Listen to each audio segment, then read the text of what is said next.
Thank you, Senator Cassidy. Mr. Chairman, I want to submit for the record first is an op-ed in the Washington Post, April 11th, 2002, by a Democrat senator from the great state of Indiana, Senator Birch Bayh, and of course, one of my boyhood heroes, the late great Senator Bob Dole from the state of Kansas. And it's an op-ed about the Bayh-Dole Act. And I'm sure, Dr. Bertagnolli, you're familiar with this, that this entices the private practice to seek public-private research collaboration rather than focusing on its own proprietary research. If confirmed, will you commit today to uphold the integrity and intent of Bayh-Dole? Thank you, Senator. And if confirmed, I will commit to uphold the integrity of the Bayh-Dole Act. Thank you. Next, I want to talk about research. In 2022, nearly half of all NIH funding went to institutes in just 5 states, and they happen to all be on the coast. I think that when we center all that research in 1 or 2 geographical locations, you have incest, you have a decreased randomness of thought, and it pickles things up. The University of Kansas Cancer Center, second to none, NCI designated comprehensive cancer center since 2012. The Kansas State University received NIH funding in 21 to support it becoming a national leader in emerging infections. Children's Mercy Research Institute in Kansas City, advancing the genomic medicine, developmental behavioral health, and pediatric brain cancer research. Will you commit to actually correcting these issues so innovative research in the Midwest are equally prioritized? Thank you, Senator. And not only will I commit, I can give you an example of where my past work has really already tried to achieve this. When I ran a cancer clinical trials group, one of my main goals was to make sure those trials reached as many communities as we possibly could.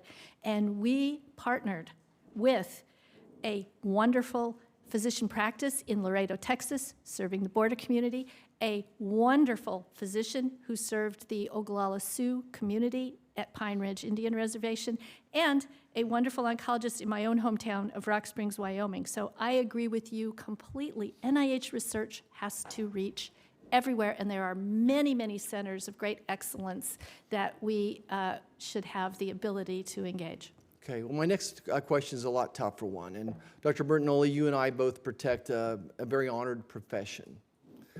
And when I think about the horrors of medicine, the great horrors of medicine, the things we got wrong, you think of bloodletting. I'm afraid that 100 or 200 years from now, those same historians are going to go back and compare irreversible mutilation of adolescents for transgender surgery, irreversible emphasizing, and giving them irreversible medication is going to be one of those 2 horrors that they're going to be talking about. They're going to be talking about bloodletting and the horrification of disfiguring surgery for people that 80% of them just in a couple more years, once they have some hormones of their own, are going to say, maybe that wasn't a good idea. And before you answer this question, I want you to think about the oath that you and I took. And it's way overquoted, but it's above all, do no harm. Above all, do no harm. So here's my question. Should taxpayers fund gender reassignment experiments or research that are purely cosmetic, where you destroy healthy tissue and organs, or when they use FDA-approved products off-label with significant negative irreversible impacts? Again, this off-label use isn't treating diseases or illnesses. Should taxpayer funds be used to do research or fund these irreversible, horrifying, irreversible procedures and the use of these hormones off-label? So, Senator, thank you very much, because it's very clear that you share my concern over the well-being of the LGBTQ community, especially young, vulnerable people. What I can tell you is that if confirmed, I will commit to leading NIH to conduct the research that will achieve the very best health for these vulnerable and special individuals. Sorry to cut you off, but right there, do you believe that it's okay to fund this type of research where these irreversible procedures are being done? Do you think there's any experiment that you can think would justify irreversibly damaging these poor little boys and girls who are 14, 15 years old. Will you fund that type of research?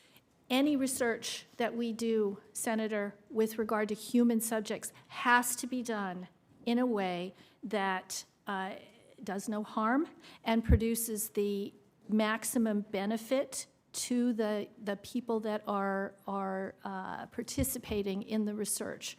And that will be the principle with which I approach any research, especially for this vulnerable population. Thank you. I yield back.